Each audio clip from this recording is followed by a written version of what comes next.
We know that it is only by your grace that we can hurdle all obstacles that come our way. We thank you most of all for blessing us with loving and supportive families, friends, bosses, and co-workers. We are here today because these special people stood by us in good and bad times. We are who we are today because of them. Thank you for the company that gives us opportunities to enrich ourselves every day with new and exciting experiences.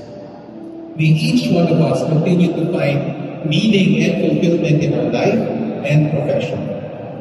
And may each one of us become instruments of peace, unity, and understanding, as well as models of excellence in all that we do. This we ask in the name of your Son, Jesus Christ, by the power of the Holy Spirit.